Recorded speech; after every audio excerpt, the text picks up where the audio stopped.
Calcutta university 90% student mathematics major এখানে করে এবং 70 থেকে 80% স্টুডেন্ট মাইনর, যতগুলো মাইনর আছে সমস্ত মাইনর। যতগুলো টিচার আমাদের এখানে আছে সমস্ত টিচারের যদি এক্সপিরিয়েন্স যোগ করা হয় তাহলে মোটামুটি কিন্তু 50 টাচ করে যাবে। ঠিক আছে, ওকে বলবো তোরা যে কোনো কলেজে যে কোনো সেমিস্টারের স্টুডেন্ট যদি হোস তোদের সিনিয়রদেরকে জিজ্ঞেস করবি তোমরা কোথায়, প্রবাবিলিটি বলছে এই ইউনিট 2 বলছে একদম যে 90% স্টুডেন্টরা বলবে তারা এখানেই। তো এখানে আমরা নিজেকে সবসময় কোষ্টি পাথরে তো নিজেকে আমরা বিচার করবো না, তবে এটুকুনি বলতে পারি যে যারা একবার ঢুকেছে তারা কোনোদিন এখান থেকে বেরোবে। কিন্তু জানা উচিত যে স্ট্যাটিস্টিক্স সিলেবাসটা কিরকম, কোন ইউনিটটা পড়তে বেশি কঠিন, কোনটা সোজা, সমস্ত কিছু এবার সৌম্যদীপ স্যার কিন্তু তোদেরকে বোঝাবে। হ্যালো এন্ড ওয়েলকাম টু এন্টারকোসি ক্লাসেস, যেটা এখন এসসিসি এর নামে পরিচিত। তোরা প্রত্যেকেই খুব ভালো করে জানিস যে লাস্ট 10 বছর ধরে আমরা কিন্তু এই প্ল্যাটফর্ম, এই পুরো ওয়েস্ট বেঙ্গলের মধ্যে ডিফারেন্ট ইউনিভার্সিটিতে ম্যাথামেটিক্স মেজর এবং মাইনর পড়িয়ে অভ্যস্ত। মানে প্রচুর স্টুডেন্ট আমাদের কাছ থেকে কিন্তু যাবতীয় লাস্ট 10 বছরে প্রচুর হাজার স্টুডেন্ট আমার কাছ থেকে গ্র্যাজুয়েট হয়েছে এবং সেই জিনিসটা আমরা এই বছরও কিন্তু কন্টিনিউয়াসলি চালাচ্ছি। ইতিমধ্যেই প্রচুর স্টুডেন্ট আমাদের কাছে অ্যাডমিশন নিয়ে নিয়েছে এবং লাস্ট 3 থেকে 4 বছর ধরে শুধুমাত্র ম্যাথামেটিক্স মেজর নয়, ম্যাথামেটিক্স মাইনর নয়, আরও আমাদের 4টে সাবজেক্ট কিন্তু মাইনরের মধ্যে ইনক্লুড হয়েছে, like physics, chemistry, statistics, computer science. এই 4টে সাবজেক্টের টিচার কিন্তু আমাদের টিমের সাথে জুড়েছে এবং তার মধ্যে আজকে আমরা কথাবার্তা বলবো সম্পূর্ণভাবে সৌম্যদীপ স্যারের সাথে। সৌম্যদীপ স্যার আমাদের স্ট্যাটিস্টিক্স ফ্যাকাল্টি এবং লাস্ট 3 বছর ধরে কিন্তু আমাদের এসিসি এডু প্ল্যাটফর্মের সাথে সৌম্যদীপ স্যার জড়িত পুরোপুরি। এবং Soumyadip sir first semester, second semester, third, fourth, fifth, sixth এই 6টা সেমিস্টারে যাদের স্ট্যাটিস্টিক্স মাইনর আছে তাদের কিন্তু পড়ায়। হ্যাঁ, আপাতত এই স্ট্যাটিস্টিক্স মাইনর পড়ানোর যে ভূমিকাটা সেটা শুধুমাত্র আমরা ক্যালকাটা ইউনিভার্সিটির জন্য নিয়েছি, অন্যান্য ইউনিভার্সিটির জন্য আমাদের কথাবার্তা চলছে। আমরা কোর্স নিয়ে খুব তাড়াতাড়ি আসছি।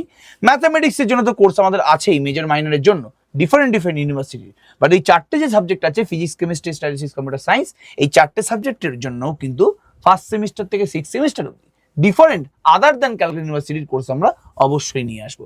আজকে আমরা পুরোপুরি চলে এসেছি ফার্স্ট এবং থার্ড সেমিস্টারের কেমিস্ট্রি কেন বলছি, স্ট্যাটিস্টিক্স মাইনরের সিলেবাস নিয়ে। এবার ফার্স্ট আর থার্ড সেমিস্টারের সিলেবাস একসাথে কেন বলছি, কারণ ক্যালকাটা ইউনিভার্সিটিতে ফার্স্ট আর থার্ড সেমিস্টারে যে কোনো মাইনরের syllabus same, like physics, chemistry, stat, computer science, mathematics সবার সিলেবাস ফার্স্ট আর থার্ড সেমিস্টারের জন্য সেম। তো আজকে আমরা পুরোপুরি সিলেবাস ডিসকাস করব ফার্স্ট এবং থার্ড সেমিস্টারের জন্য। যদিও থার্ড সেমিস্টারের পরীক্ষা মানে উঠতে এখনো দেরি আছে, তো এটা মেনলি কিন্তু ভিডিওটা আমরা বানাচ্ছি যারা ফার্স্ট সেমিস্টারের নবাগত স্টুডেন্ট আমাদের কাছে এসছে তাদের জন্য। তাদের জানা উচিত যে স্ট্যাটিস্টিক্স সিলেবাসটা কিরকম, কোন ইউনিটটা পড়তে বেশি কঠিন, কোনটা সোজা, সমস্ত কিছু এবার সৌম্যদীপ স্যার কিন্তু তাদেরকে বোঝাবে। স্যার, ওভার টু ইউ, কি বলতে চান? হ্যাঁ, স্ট্যাটিস্টিক্সের জন্য যারা জার্নি শুরু করতে যাচ্ছিস, তো আমি তাদের জন্য একটা কথাই বলতে চাই যে সেমিস্টার 1 আর সেমিস্টার 3-তে কিন্তু সাবজেক্টটা খুবই ইজি। সাবজেক্টটা খুবই ইজি, মানে ইজি এবং স্কোরিং। সাবজেক্টের মধ্যে একটু ডেসক্রিপটিভ পার্ট রয়েছে এবং খানিকটা ম্যাথামেটিক্স পার্টও রয়েছে। তবে আমি এইটুখানি বলতে চাই যে সেমিস্টার 1, সেমিস্টার 3-তে কিন্তু আমরা যা করাই এসিসিতে মোটামুটি তার 80 থেকে 90% কিন্তু কমন চলে আসে। এবং এই সেমিস্টার 1 থেকে 4 অবধি স্টুডেন্টদের মানে যেটা বলা হয় যে লাস্ট দিনেও কিন্তু এরকম স্টুডেন্ট হয়েছে যে ভয় পাচ্ছে এবং পরীক্ষা দিয়ে এসে বলছে স্যার আমি 80%-এর ওপর পাবো। তো এটা কিন্তু প্রত্যেকবারই হয়েছে, প্রত্যেকবারই আমরা দেখেছি। হ্যাঁ, যারা মোটামুটি পড়াশোনা করে তারা তো ভালো রেজাল্ট করেই, কিন্তু মোটামুটি যারা কম পড়াশোনাও করে তারাও কিন্তু মোটামুটি 70 to 80% কমন পায় এবং স্কোর করতে পারে। তো আমাদের কাজ মেইনলি পিছিয়ে পড়া স্টুডেন্টদেরকে নিয়ে। তো আমরা চেষ্টা করব যতটা ভালো করে এক্সপ্লেন করে সিলেবাসটাকে বোঝানো যায় এবং পড়ানো যায়। তাহলে আমরা এবার ইউনিটে চলে আসছি। একটাই পেপার আছে সম্পূর্ণভাবে স্ট্যাটিস্টিক্সের পেপার, ইউনিট 1 এবং ইউনিট 2, ইউনিট যেটা বলছি ইউনিট 1, ইউনিট 2। এবার ইউনিট 1 হচ্ছে একটু ডেসক্রিপটিভ পার্ট এবং এখানে একটু অঙ্কের পরিমাণটা আসবে সেন্ট্রাল টেন্ডেন্সি এবং ডিসপারশনের পর থেকে। তার আগে আমরা যেটা জানবো যে স্ট্যাটিস্টিক্সের ডিটেলস, যে ডেফিনেশন, কেন পড়বো, কি পড়বো, গ্রাফিক্যাল রিপ্রেজেন্টেশন, ফ্রিকোয়েন্সি ডিস্ট্রিবিউশন, যেগুলো আমরা ছোটবেলা থেকেই ক্লাস 9-10 থেকে অল্প অল্প করে জানি, সেগুলোকে বলা হয় ডেসক্রিপটিভ স্ট্যাটিস্টিক্স। এই ডেসক্রিপটিভ স্ট্যাটিস্টিক্সই কিন্তু পুরোপুরি ডেফিনেশন, স্কোপ, কনসেপ্ট, ডেটার ডিফারেন্ট ভাগ, measures of scale, presentation of data, এই পুরোটাই কিন্তু ডেসক্রিপটিভ পার্টের মধ্যে পড়ছে।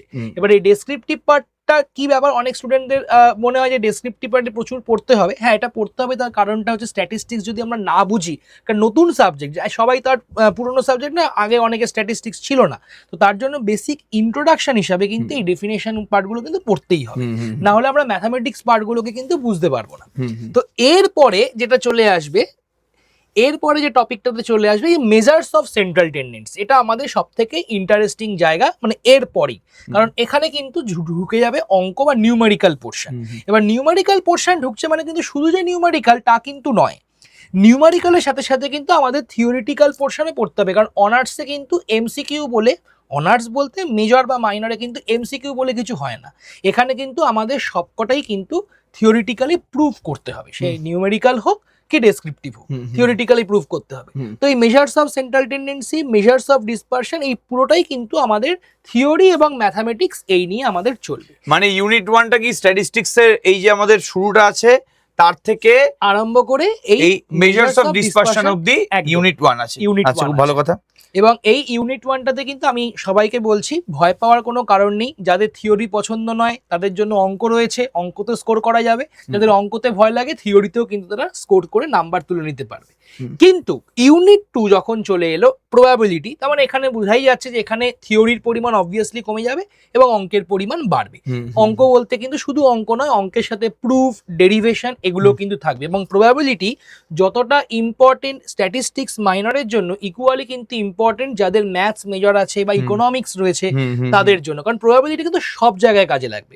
এবং এই প্রবাবিলিটিতে কিন্তু আমাদের একদম ফান্ডামেন্টালটাই কিন্তু যাদের স্ট্যাটিস্টিক্স মাইনর সেম 1 সেম 3 তে রয়েছে, ফান্ডামেন্টালটা কিন্তু একদম রেডি হয়ে যাবে up to Bayes theorem and its application, মানে একদম ডিটেইলস থেকে। মানে ক্লাস 11 12 এর সিলেবাসটাই কি আছে নাকি এটা আরো বেশি আছে? 11 12 এর সিলেবাস আছে, এবং 11 12 এর সিলেবাস তো রয়েছে, তার সাথে আরো ডিটেইলস প্রুফ গুলো রয়েছে। প্রুফ গুলো কিন্তু অনেক বেশি ডিটেইলস, যেগুলো 11 12 এ প্রুফ আসে না।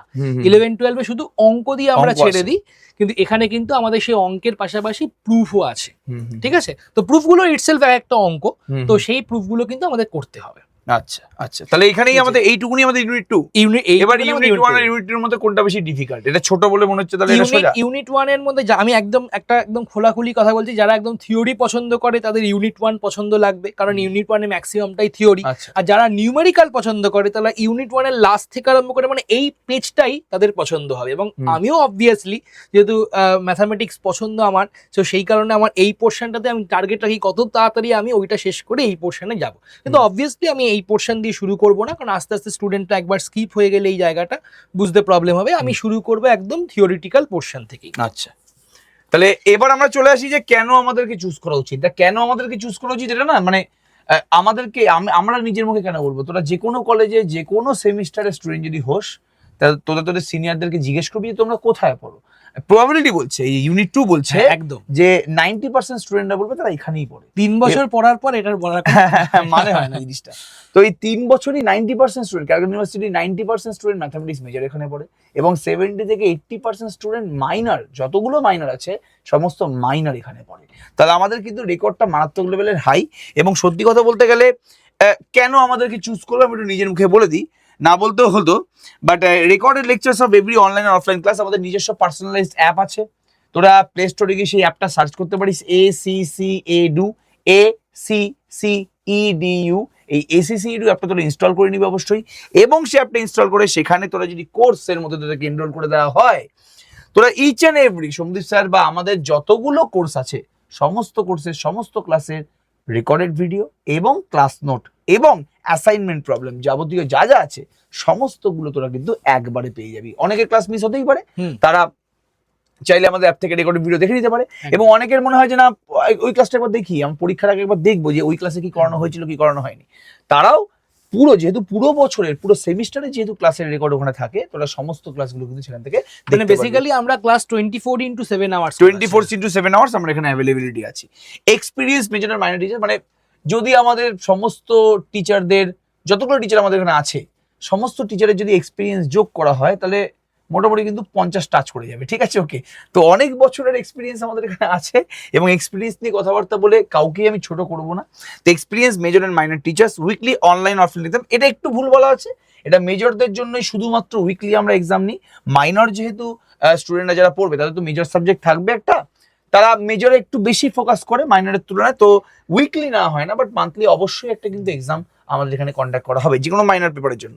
লাস্ট 10 থেকে 15 বছরের কিন্তু কোশ্চেন আমরা যে কোনো সাবজেক্টের জন্য অ্যাভেলেবেল করি, like physics, chemistry, stat, computer science, যেটা আমি বললাম এখন। তো তোরা অলরেডি কেমিস্ট্রি মাইনরের ভিডিও আই থিঙ্ক দেখে নিয়েছিস প্রত্যেকে, তো আজকে স্ট্যাটিস্টিক্স মাইনর তোরা ভিডিওটা দেখছিস অবশ্যই। তো লাস্ট 15 বছরের মেজর মাইনর কোশ্চেন এখানে সলভ হবে, উইকলি একটা অ্যাসাইনমেন্ট থাকবে, এবং লাস্টে যেটা আমাদের হয় 25 days challenge। পরীক্ষার 1 মাস আগে থেকে আমরা টানা 25 দিন আমাদের ফ্যাকাল্টিরা 4টে থেকে 5টা করে কোশ্চেন স্টুডেন্টদেরকে দেয়, এবং তোরা পরীক্ষার আগে মোটামুটি 125টা মতন কোশ্চেন প্র্যাকটিস করবি, এবং হোপফুলি দেখা যায় যে সেখান থেকে কোশ্চেন 70 থেকে 80% কোশ্চেন কমন চলে আসে। তাহলে আমাদের আর এছাড়াও আরো অনেক কিছু আছে, এগুলো পেজে আমাদের ধরবে না, ঠিক আছে? ওকে, এরপর আমরা ছবি দেখাতে পারতাম যে কারা আমাদের কাছ থেকে প্রচুর নাম্বার পেয়েছে, সেটা আমি মাঝে মাঝে দেখাইও, বাট সব সময় দেখানোর দরকার পড়ে না, তার জন্য একটু ট্রায়াল অ্যান্ড টেস্ট করতে হয়। তো প্রথম 3টে ডেমো ক্লাস পুরোপুরি ফ্রি আছে, স্যারের ক্লাস কিন্তু ইমিডিয়েটলি শুরু হয়ে যাবে 1 উইকের মধ্যে। প্রথম 3খানা ক্লাস পুরোপুরি ফ্রি আছে, সেই 3টে ডেমো ক্লাস তোরা করে নিজেরাই যাচাই করে নিবি যে আদৌ তোদের পড়া উচিত কি উচিত না।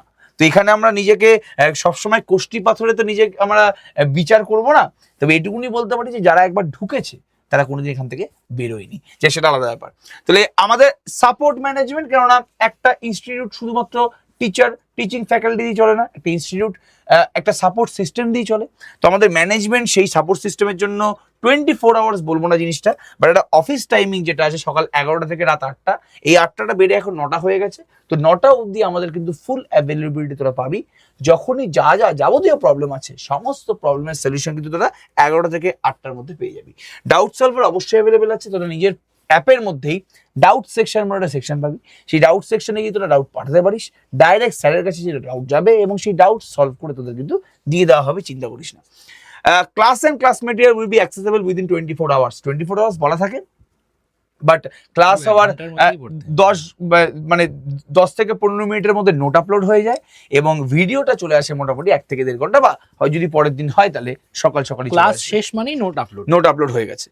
তাহলে এই ফেসিলিটিগুলো সম্পূর্ণভাবে আমরা দিয়ে থাকি। Thank you. Contact for admission দেওয়া আছে এখানে 6291997895। এছাড়াও আরো একটা নাম্বার আছে 9434477190। কি বললাম? 9434477190। এই দুটোই কিন্তু আমাদের ম্যানেজমেন্ট টিমের নাম্বার, অবশ্যই কিন্তু এই নাম্বারে কল করে অ্যাডমিশন নিয়ে নেওয়া উচিত।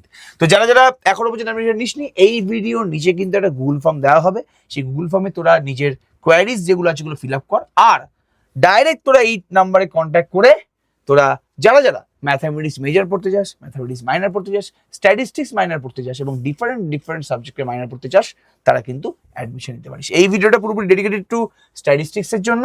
তো ভালো করে তোরা সিলেবাসটা বুঝতে পেরে গেলি, স্যার বুঝিয়ে দিল। আমাদের ক্লাস কিন্তু খুব তাড়াতাড়ি শুরু হয়ে যাবে, অনেক কলেজ তো অলরেডি শুরু হয়ে গেছে।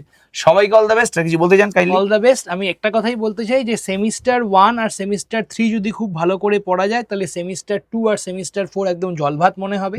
আর 1, 2 বা 1, 3, 2, 4 যদি ঠিকঠাক করে রেডি থাকে, তাহলে 5, 6-এ কিন্তু খুব একটা প্রবলেম হবে না। এটা একটা কিউমুলেটিভ অ্যাপ্রোচ। আমরা যদি বেসিকটা যদি রেডি থাকে, পিলার যদি আমার ঠিকঠাক থাকে, ওপরে আমি যতই বিল্ড আপ করে যাই কোনো আমার প্রবলেম হবে না। তো খুবই ইজি। বেস্ট অফ লাক সবাইকে অল দ্য বেস্ট। ফাটিয়ে পড়াশোনা করো। সবার সাথে অবশ্যই দেখা হবে আমাদের অফলাইন ক্লাসে বা অনলাইন ক্লাসে।